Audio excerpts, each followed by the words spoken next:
Olá, bom dia a todos os meus alunos. É prazer falar novamente com vocês. Na última aula eu falei sobre os 5 conceitos da geografia. Esse é um conteúdo que nós iniciamos no 6º ano e também ele é aplicado ao 1º ano do ensino médio, né? Apesar de uma distância tão grande assim do 6º para o 1º ano do ensino médio, a gente retoma, né, na introdução à geografia, logo no ensino médio, a esses conceitos também. E é importante também o aluno ele rever esses conteúdos, esses conceitos, para compreender melhor o que de fato é a geografia e compreender toda a dinâmica, toda a realidade desse mundo que está em constante transformação.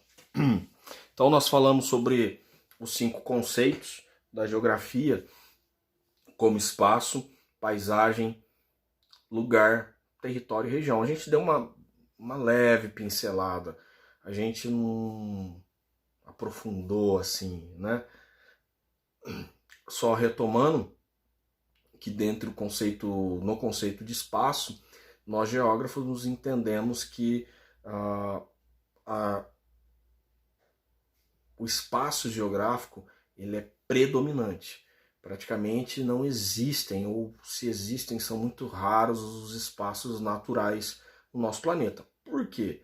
Porque todos os espaços, de alguma forma, já sofreram algum tipo de transformação, algum tipo de intervenção, influência humana sobre aquele lugar.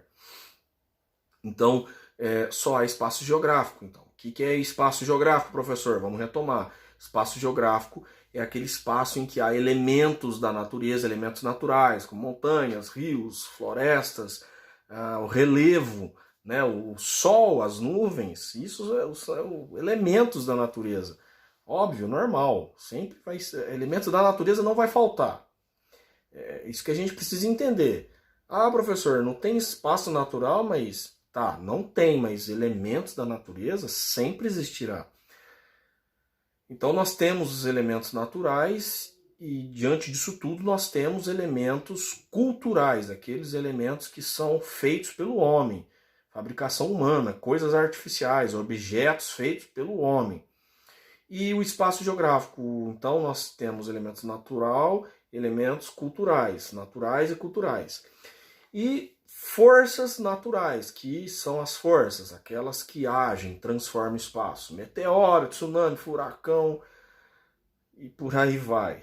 E as forças sociais, são as ações humanas, o trabalho do homem, a construção civil, a agricultura, a pecuária, a industrialização. Olha que interessante, a agricultura trabalha com elementos naturais, por exemplo, uma plantação de milho, uma plantação de café. Isso são elementos naturais, porém o ato de plantar, selecionar as sementes, que sementes vão ser cultivadas ali, que período vai ser cultivado, a forma, o uso, o manejo do solo, tudo ali é uma ação humana. Então ali é um espaço geográfico. Não tem como dizer, olhar para uma plantação de café e falar que é um espaço natural. Não, é geográfico. Porque ali tem toda uma ação, tem todo um trabalho do ser humano. E aí falamos de paisagem, porque paisagem é aquilo que os nossos olhos veem, é aquilo que a visão humana alcança do espaço. Porém, o ser humano não se utiliza apenas da visão para perceber o espaço. O ser humano utiliza de outros sentidos também. A audição, o olfato, o tato e o paladar. O paladar, muitos podem achar bizarro, mas os bebês, por exemplo, utilizam o paladar para identificar os objetos. Numa determinada fase da nossa vida, nós usamos o paladar. Não mais, mas já usamos. Com isso, observando esse espaço, eu consigo analisar ele e ver quais são os elementos que estão presentes ali, se há mais elementos naturais do que culturais, se há mais elementos culturais do que naturais. Exemplo, eu chego num lugar, eu chego num sítio, eu vou encontrar mais elementos da natureza, óbvio. Mas isso não quer dizer que eu não encontre elementos culturais, elementos que foram feitos pelo homem. É lógico que eu vou encontrar. Mas, contudo, ali é um espaço geográfico. Eu chego numa cidade, é óbvio que eu vou encontrar uma maior uma maior quantidade de elementos culturais, elementos feitos pelo homem, objetos humanos. Mas eu ainda assim encontro elementos naturais, árvores, né? Umas plantas que estão nas praças e assim por diante. Então, falamos que a paisagem é importante porque eu preciso observar, analisar e distinguir o que está acontecendo ali, que tipo de trabalho, que tipo de ação está acontecendo ali, quais são os elementos, se aquela paisagem ela foi transformada num ritmo muito intenso, acelerado, se ela num ritmo mais lento. Tudo isso nós abordamos aula passada. E aí entramos e falamos do conceito de lugar, território e região de forma bem superficial. Para complementar aqui, eu quero só deixar claro, falar um pouco mais sobre o conceito de lugar. O que é o lugar? O lugar é a menor porção ali do espaço. É a menor porção do espaço. Contudo, é essa porção do espaço que está mais próximo e ligado ao nosso dia a dia, com as nossas experiências, com a nossa vivência. É no lugar que eu vou ter experiências positivas ou negativas, que eu vou ter sentimentos ruins ou bons, devido às coisas que eu vivenciei ali. Certa feita, foram eu e os meus amigos comer uma pizza, chegamos em determinado lugar, e a pessoa, uma das nossas amigas que estavam conosco, ela se recusou a entrar naquele lugar porque falou: eu não me sinto bem aqui. Ela vivenciou uma experiência naquele espaço. Uma experiência não positiva. Mas olha, o que tinha ali naquela pizzaria que ela não quer mais entrar naquela pizzaria? A pizza estava muito ruim?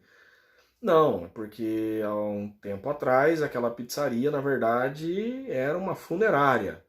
Né? Aquele espaço foi transformado de funerária para pizzaria.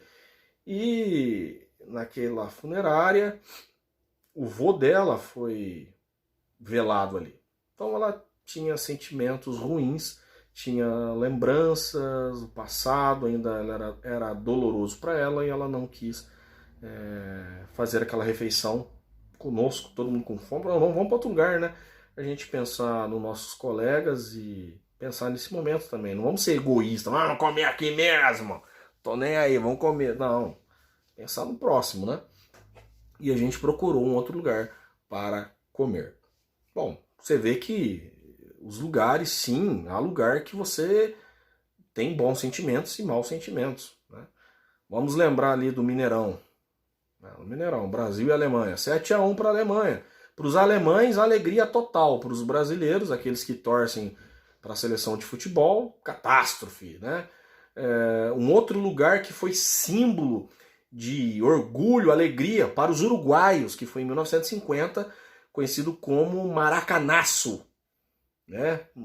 Olha, milhares de brasileiros ali torcendo para a seleção brasileira conquistar sua primeira Copa do Mundo, e o Brasil perdeu para a seleção do Uruguai por 2-1 de virada, e o Uruguai se sagrou-se bicampeão da Copa do Mundo em 1950, em pleno Maracanã. Até então aquele tinha sido o pior desastre no futebol brasileiro, no caso perder para o Uruguai numa final de Copa do Mundo, até chegar em 2014 o Brasil tomar de 7 da Alemanha na semifinal da Copa do Mundo para a Alemanha. Lugares. Um outro exemplo de lugar. Avenida Paulista. Quando fala-se de avenida, a gente lembra de um lugar para se locomover, passar carros, vias de acesso rápido, facilitar a locomoção das pessoas. Porém, com o passar dos anos, com todo o processo histórico que ocorre na cidade, a Avenida Paulista passou a ganhar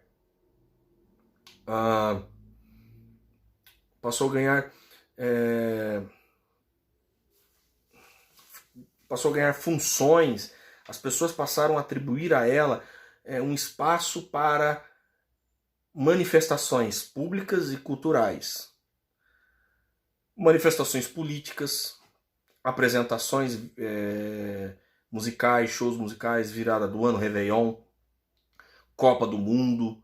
Falei de manifestações políticas, porque ultimamente a Avenida Paulista tem sido mais manifestações da população contra o governo ou a favor do governo, contra a corrupção. E o brasileiro, o paulistano, né, o cidadão paulistano, passa a identificar esse espaço, esse lugar, como lugar de manifestação, de coletividade. Nós, ferreirenses, eu sou professor de Porto Ferreira, essa aula tem um fim específico, que é atender os meus alunos da cidade de Porto Ferreira. Nós temos, na cidade de Porto Ferreira, alguns espaços, alguns lugares que os ferreirenses se identificam e têm um sentimento positivo, né? Por exemplo, a FEPASA, onde é feito várias apresentações, feiras de exposições, como a FEIF, festa carnavalesca ali na avenida. A Dona Balbina, uma rua com várias lojas. Quantas histórias, experiências você não teve na rua Dona Balbina? E na Nelson Pereira Lopes, então. E na Avenida Dr. José Ferreira de Azambuja. Conhece essa avenida? É a avenida onde fica lá os restaurantes. Quantas histórias, quantos encontros, né? Porque as coisas estão acontecendo. Quando as coisas não acontecem, ali é apenas um espaço. Ali é uma coisa que não é lugar. Não tem sentimento, não tem conversa. Imagina você morar num bairro que as pessoas chegam do seu serviço, abre o portão, entra na sua casa e pronto, acabou. Mas hoje a maioria das pessoas são assim.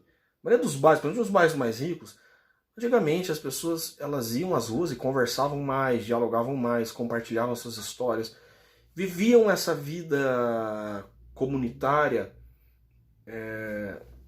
mais próximas umas das outras, né? Talvez eles eram mais felizes do que nós. Fica uma questão aí pra gente responder. E elas se confraternizavam, usufruíam daquele espaço público. Por exemplo, jogar bola na rua, soltar pipa, né? Jogar peão, bolinha de gude, tantas brincadeiras. Era o seu lugar. Né? Aí você fala assim, não é o melhor lugar do mundo, mas é o meu lugar. Por exemplo, aqui eu estou no meu lugar. Esse aqui é o meu lugar. Não é à toa que eu estou fazendo essa aula aqui, porque é um lugar especial para mim. É aqui onde eu estudo, é aqui onde eu choro, é aqui onde eu faço os meus planos, é aqui onde eu dou risada. É aqui. É o lugar que eu me sinto mais à vontade. É aqui. Então, coloque aí na mente de você, faça uma anotação. Qual é o lugar que eu mais gosto? Aquele lugar bacana, assim, sabe? Ai, que vontade de voltar para lá. Beleza? Fica um abraço aí. Esperem os próximos vídeos que nós estaremos comentando um pouquinho mais sobre o mundo da geografia.